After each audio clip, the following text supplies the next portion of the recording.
Hello అండి. ఎలా ఉన్నారు అందరూ? నేను కూడా చాలా బాగున్నాను. మీరు కూడా ఇంకా బాగుండాలని కోరుకుంటూ సాటర్డే రోజు తీసిన బ్లాగ్ అనమాట ఇది. ముందైతే స్వామివారికి పువ్వులు కోసుకొచ్చాననమాట. ఇంట్లో క్లీనింగ్ పనులు అన్నీ అయిపోయాయండి. ఇవాళ ఎలాగైనా సరే నాకు కొంచెం హెల్త్ బాలేదు. అయినా ఓపిక చేసుకొని స్వామివారికి మాత్రం పిండి దీపారాధన చేసుకుందాము అని ఫిక్స్ అయ్యాను నేను. ఇంకా అందుకోసరంగా ముందుగా పువ్వులన్నీ కోసుకొచ్చి పటాలైతే అన్నీ నీట్‌గా క్లీన్ చేసి పెట్టాననమాట. ముందుగా అన్నీ క్లీన్ చేసేసాను కాబట్టి నాకు పెద్ద కష్టం అనిపించలేదు. అలాగే తులసి మాలలు కూడా కట్టాను. 2 మాలలొచ్చాయి. కొన్ని పువ్వులేసి కట్టాను కాబట్టి చిన్న చిన్న విగ్రహాలు గదా! మనకి బాగా సరిపోయాయి. ఇంక మొత్తం అంతా క్లీన్ చేసేసుకొని నేను కూడా ఫ్రెష్ అయ్యి పువ్వులు కోసుకొచ్చి అన్నీ రెడీగా అయితే పెట్టుకుంటున్నా ఇక్కడ. ఇంక ముందు పటాలకు పూలన్నీ పెట్టి ఒక దీపం వెలిగించిన తర్వాత కొరవ పనులన్నీ చేసుకుంటానండి నేను. ఎందుకంటే ముందు ఇంట్లో దీపారాధన వెలగడం అనేది ముఖ్యం అనమాట. ఇంక ఇక్కడ పువ్వులన్నీ కూడా నిండుగా పటాలకి ఉన్న పువ్వులతో అలంకారం చేసుకుంటున్నా. అలాగే దేవుడి సామాను కూడా నిన్నే కడిగేసి అన్నిటికీ కూడా బొట్లవి పెట్టి పక్కన పెట్టుకున్నానమాట. ఇంకా వీటిని కూడా సర్దేసి ఎక్కడవక్కడ వీటిల్లో కూడా ఇంకా నూనె అది వడ్డించుకున్న తర్వాత దీపం అది వెలిగించుకుంటానమాట. ఇంకా ఫస్టు స్వామివారి దగ్గర అన్నీ సెట్ చేసుకున్న తర్వాత ముందు మంచినీళ్ళు పెడతానండి. మంచినీళ్ళు పెట్టిన తర్వాత పాలు కూడా నైవేద్యంగా పెడతాను. ఇంక ఇవి పెట్టి దీపారాధన అయ్యే వరకు చేసేస్తా. మామూలుగా నార్మల్గా దీపారాధన ఎలా చేస్తామో అలా చేసేసుకుంటాను. తర్వాత ఇంకా పిండి దీపారాధనకి వాటన్నిటికీ నేను రెడీ చేసుకుంటానమాట. ఇంక ఇక్కడ కొంచెం చక్కెర వేసి పాలైతే పెడుతున్నాను. ఇంకా పాలు పెట్టేసిన తర్వాత దీపారాధన చేసేసుకొని నేనైతే ఇంకా వరిపిండి అది రెడీ చేసుకున్నానండి. ముందుగానే వరిపిండి ఆడిచ్చి పెట్టుకున్నానమాట. మనం ఇట్లా ఆడిచ్చి ఆరపోసి పెట్టుకున్నామంటే ఎప్పుడు కావాలంటే అప్పుడు కలుపుకోవచ్చు. తులసి మాలలు అయితే 2 బాగా సరిపోయాయి చూసారా. శంకుచక్రనామాలు కూడా దీపాలు వెలిగించాను. అసలు ఎంత బాగుందో చూడ్డానికైతే. ఇంకా పిండి దీపాలు రెడీ చేయాలి కదా. ఈ పిండి దీపాల కోసం ఫస్ట్ అయితే కొంచెం వరిపిండిని తీసుకొని ఇందులో బెల్లం కలుపుతున్నాను ఒక గుప్పెడు. అలాగే పచ్చిపాలు లేవు, కాసిన పాలే. పాలు కూడా కలిపేసి కొంచెం నెయ్యి చేతులకు రాసుకొని మెత్తగా సాఫ్ట్గా పిసికామంటే క్రాక్స్ రాకుండా ఉంటాయి అన్నమాట. మధ్య మధ్యలో క్రాక్స్ అనేవి వస్తూ ఉంటాయి కదా చాలా వరకు. అట్లా రాకుండా ఈజీగా ఎలా చేసుకోవాలనేది కూడా నేను చూపిస్తాను ఇప్పుడు. ఈ పాలతోటి ఇదంతా పొడిగా ఉండే పిండినంతా కూడా ముద్దగా కలిపేసుకోవాలి. ఇంకా బెల్లం అక్కడక్కడ గడ్డలుగానే ఉందండి. మరి మెత్తగా మెదగలేదు అది. ఇంకా కరిగిచ్చేసరికి మరీ టైం పడుతుందని చెప్పేసి నేను అట్లాగే వేసేసాను. పిండిని మనం పిసకగలిగినంత మెత్తగా గట్టిగా పిసుక్కుంటే తర్వాత టీ గ్లాస్ ఉంటుంది కదా, టీ గ్లాసులో కొంచెం వరిపిండి అనేది చల్లుకొని ముద్దలు ముద్దలుగా చేసుకోవాలండి. ఫస్ట్ 7 దీపాలు అయితే పెడదాము అని అనుకున్నా. 7 దీపాల కోసం 7 ముద్దలుగా చేసుకున్నాను. తర్వాత ఒక టీ గ్లాసులో కొంచెం వరిపిండి వేసి మనము ముద్దను ఉంటుంది కదా దాంట్లో పెట్టేసి ఏదైనా ముద్దకం కానీ మజ్జిగకవ్వం కానీ వెనక్ సైడ్ నుంచి అలా ప్రెస్ చేసామంటే గుంతలాగా పడిపోతుందన్నమాట. కరెక్ట్గా షేప్ మనకి ఇట్లా ముందుకు వేసి ఇదిలిచ్చామంటే కొంచెం చేతిలోకి వచ్చేస్తుంది. ఇంకొకటి ఏంటంటే ఇది నేను ఎప్పుడు వినలేదు, మరి మీకు ఎవరికైనా తెలుసుంటే కామెంట్ చేయండి. మామూలుగా 7 శనివారాలు చేసేవాళ్ళు కానీ వెంకటేశ్వర స్వామి వ్రతం చేసేవాళ్ళు కానీ ఇట్లా పిండి దీపాలు పెట్టేటప్పుడు కానీ 7 ఒత్తులు వేసి దీపం వెలిగిస్తారు అని విన్నాను. నేనైతే ఫస్ట్ టైం వింటున్నా. మామూలుగా నేను ఎప్పుడు ఇలాగే పెట్టుకుంటా. 7 దీపాలు వేసి మామూలుగా 2 ఒత్తులు వేస్తాము. ఏంటి, అమ్మవారు స్వామివారు అని. ఇప్పుడు 2 ఒత్తులు ఇంకొక ఇది కూడా వస్తుందంట, భార్య భర్త అని. అంటే సింగిల్గా ఉన్నోళ్ళు ఒక ఒత్తు వేస్తారు అని విన్నాను. ఏమో ఏది కరెక్టో ఏది కరెక్ట్ కాదో నాకు తెలియదు కదా. నేనైతే ఇదే విధంగా ఫాలో అవుతున్నా. 2 ఒత్తులు మాత్రమే వేసి దీపాలు అయితే వెలిగిస్తానండి. ఒక్కొక్క దాంట్లో 2 ఒత్తులు వేస్తాను. మనం ఇప్పుడు గజలక్ష్మి అమ్మవారు కానీ కామాక్షి అమ్మవారి దీపం కానీ పెట్టుకున్నప్పుడు 3 వేస్తాం. అది కూడా బ్రహ్మ విష్ణు మహేశ్వరులు అన్న ఉద్దేశంతో వేస్తారంట. అది కూడా నేను వినిందే, నేనేమి పాటించింది కాదు. కాకపోతే నేను 2 వేసుకుంటూ ఉంటా. మీకు ఎవరికైనా దీని గురించి క్లారిటీగా తెలిసింటే కామెంట్ చేయండి. ఇక అన్నీ కూడా ప్రిపేర్ చేసిన తర్వాత మన చెట్టువేనండి తమలపాకులు. అసలు ఎంత బాగున్నాయో.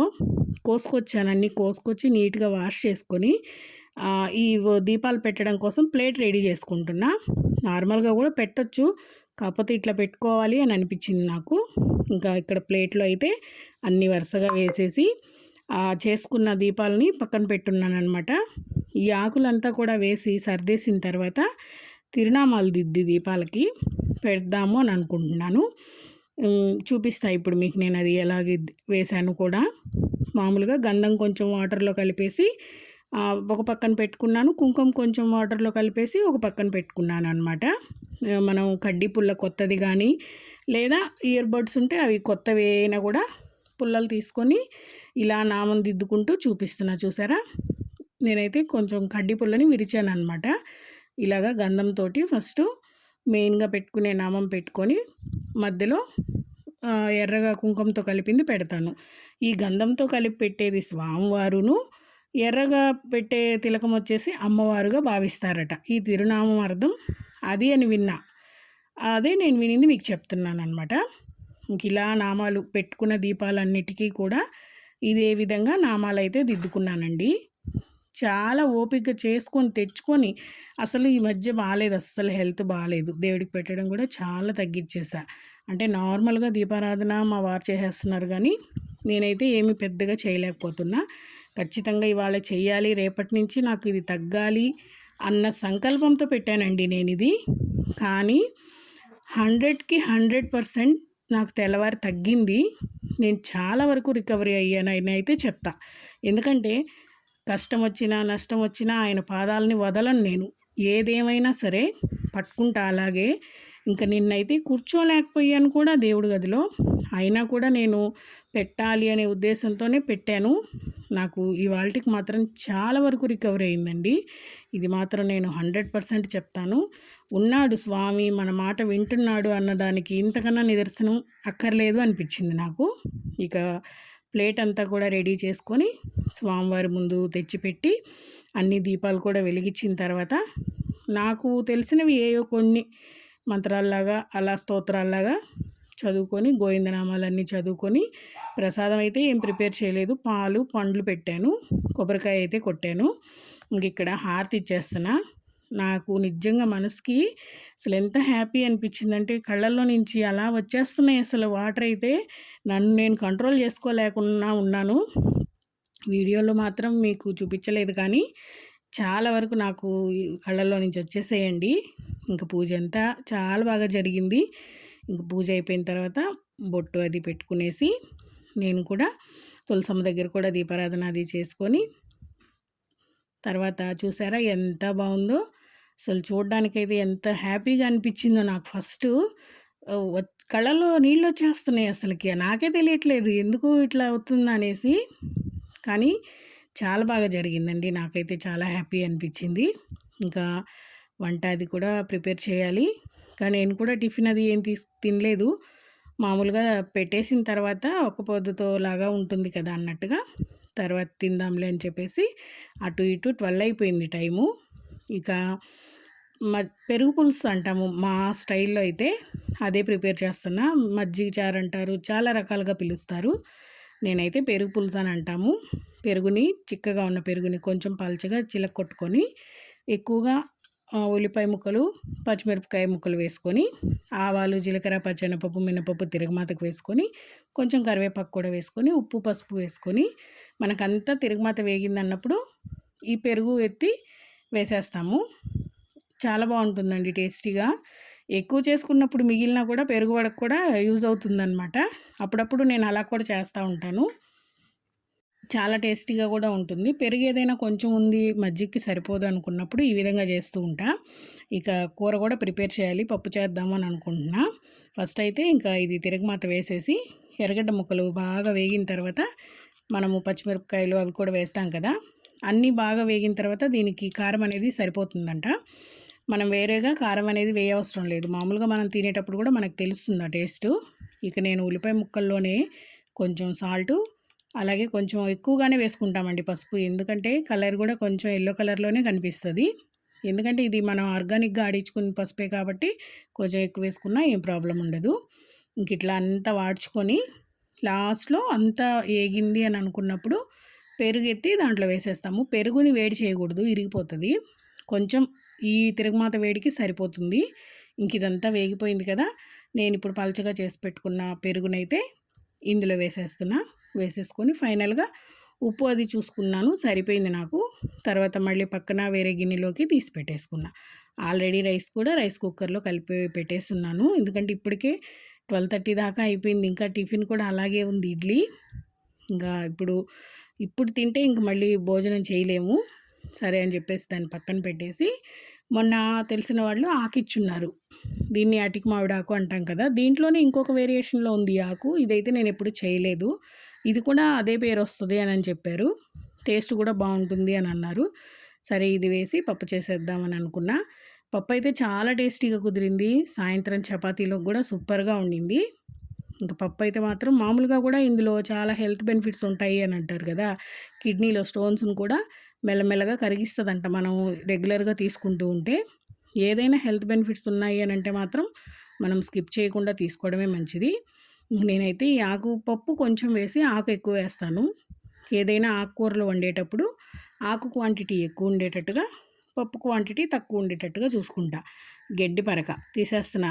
మళ్ళీ మీరు గడ్డి కూడా వేసి వండారు అని అంటారు. తీసేసానండోయ్. ఇంక ఇదంతా కలిపేసి ఇందులోనే టమాటా, పచ్చిమిరపకాయలు, ఎర్రగడ్డ ముక్కలు అన్నీ కలిపేసి కొంచెం పసుపు వేసి మొత్తం కలిపి పెట్టేసామనుకోండి, ఒక 2-3 విజిల్స్ కల్లా పప్పు రెడీ అయిపోతుంది. ఇంకొక సైడ్ తిరగమాతకు పెట్టేసుకున్నామంటే ఫాస్ట్గా అయిపోతుంది. ఇంక సాయంత్రం చపాతీలోకి అయితే చాలా టేస్టీగా ఉండింది. పప్పు అయితే మాత్రం నేను రెగ్యులర్గా అటిక మామిడాకు చేస్తూ ఉంటా, పెద్దాకు చేస్తా, చిన్నాకు ఎప్పుడు చేయలేదు కదా. కానీ ఈసారి చిన్నాకు కూడా చాలా టేస్టీగా ఉంది, బాగా అనిపించింది. పేరు దానికి కూడా అదే పిలుస్తారంట. మరి దాంట్లోనే ఇదొక వేరియేషన్లో ఉంది, ఆకు పెద్దగా లేదు. ఇంక చూసారా, పొద్దుట పెట్టిన ఇడ్లీ అట్లే ఉంది. ఇంక చట్నీ కూడా తీసేసి అంత ఫ్రిడ్జ్లో పెట్టేస్తాను. సాయంకాలం అయినా తినొచ్చులేండి, కాకపోతే మిగిలిపోతాయి. ఇక పప్పు కూడా ఉడికిపోయిందా, ఫిజర్ అంతా పోయిన తర్వాత ఇలా తీసేసి ఇంకా దీన్ని మామూలుగా గెంటితో తిప్పినా కూడా మెదిగిపోయేలా ఉంది, అంత మెత్తగా ఉడికిపోయింది. ఇక చింతపండు కూడా పెట్టుకున్న పక్కనే. ఇక చింతపండు ఇందులో వేసేసి పప్పులో ఉప్పు అది వేసి కొంచెం బాగా కలిపేసి తిరగమాత పెట్టేస్తాను. ఫాస్ట్గా వంట అయిపోతుంది. గట్టిగా నాకు 12 అయింది పూజ అయిపోయేసరికి. వంట అయిపోయేసరికి 1 అయింది. ఒక 1 అవర్లో చేసేయగలిగాను. ఇక తినేసిన తర్వాత కొంచెం సేపు అట్లా రెస్ట్ తీసుకొని, కొంచెం హెవీ అనిపించింది ఎందుకంటే చాలాసేపు కింద కూర్చున్నాను కదా. నాకైతే చెయ్యి చాలా నొప్పి వచ్చేసింది.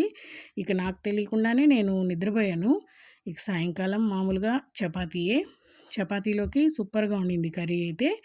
ఇక తినేసిన తర్వాత ఇంక మామూలుగానే నెక్స్ట్ డేకి ఎదురు చూడడమే. ఇంక అంతకన్నా హౌస్ వైఫ్స్కి ఇంకేం పని ఉంటుంది, అంతే కదా. ఎవరు చేసినా డే బై డే ఆల్టర్నేట్ పనులు చేసుకోవడం.